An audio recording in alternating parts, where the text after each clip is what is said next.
ಇಷ್ಟು ದಿನಗಳ ಕಾಲ ಸೈಲೆಂಟ್ ಆಗಿದ್ದ ಲಿಂಗಾಯತ ಪ್ರತ್ಯೇಕ ಧರ್ಮ ಮತ್ತೊಮ್ಮೆ ಈಗ ಮುನ್ನೆಲೆಗೆ ಬರ್ತಾ ಇದೆ.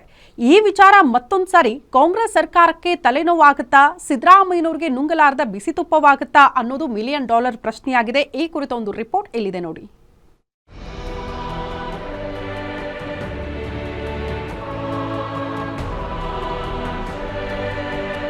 ವಿಜಯಪುರ ಜಿಲ್ಲೆಯ ಬಸವನ ಬಾಗೇವಾಡಿಯಲ್ಲಿ ಬಸವ ಸಂಸ್ಕೃತಿ ಅಭಿಯಾನಕ್ಕೆ ಅದ್ದೂರಿ ಚಾಲನೆ ನೀಡಲಾಯಿತು.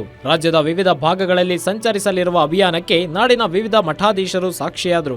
1 ತಿಂಗಳ ಕಾಲ ರಾಜ್ಯದ ವಿವಿಧ ಜಿಲ್ಲೆಗಳಲ್ಲಿ ಸಂಚರಿಸಿ ಲಿಂಗಾಯತ ಧರ್ಮದ ಬಗ್ಗೆ ಸಂವಾದ, ನಾಟಕ ಪ್ರದರ್ಶನ ನಡೆಯಲಿವೆ.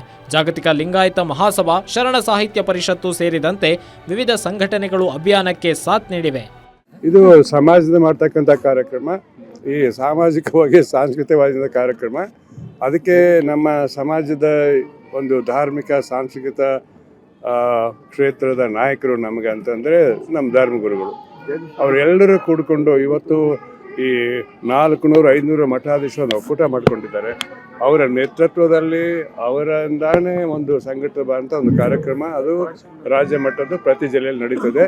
ಅತ್ಯದ್ಭುತವಾಗಿ ಈ ಕಾರ್ಯಕ್ರಮ ಹಮ್ಮಿಕೊಂಡಿದ್ದಾರೆ, ಚೆನ್ನಾಗಿ ಸಂಘಟನೆ ಮಾಡಿದ್ದಾರೆ. ತಾವು ನೋಡಿದಿರಿ ಜನಸಂಖ್ಯೆ ಎಷ್ಟಿದೆ ಅಂತ. ಇದು ಇವತ್ತು ಪ್ರಾರಂಭೋತ್ಸವ.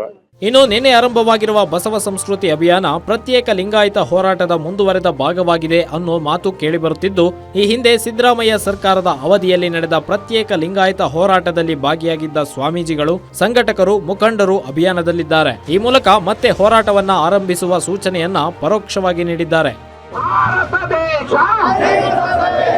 ಬಸವ ಸಂಸ್ಕೃತಿ ಯಾತ್ರೆಗೆ, ಬಸವ ಸಂಸ್ಕೃತಿ ಯಾತ್ರೆಗೆ, ಬಸವಹಾದೇವಿಯವರಿಗೆ, ಸೂರ್ಯ ಸಂಕವನಿಗೆ, ಲಿಂಗಾಯತ ಧರ್ಮಕ್ಕೆ, ವಿಶ್ವಗುರು ಬಸವಣ್ಣನವರಿಗೆ, ಮಾನವತಾವಾದಿ ಬಸವಣ್ಣನವರಿಗೆ.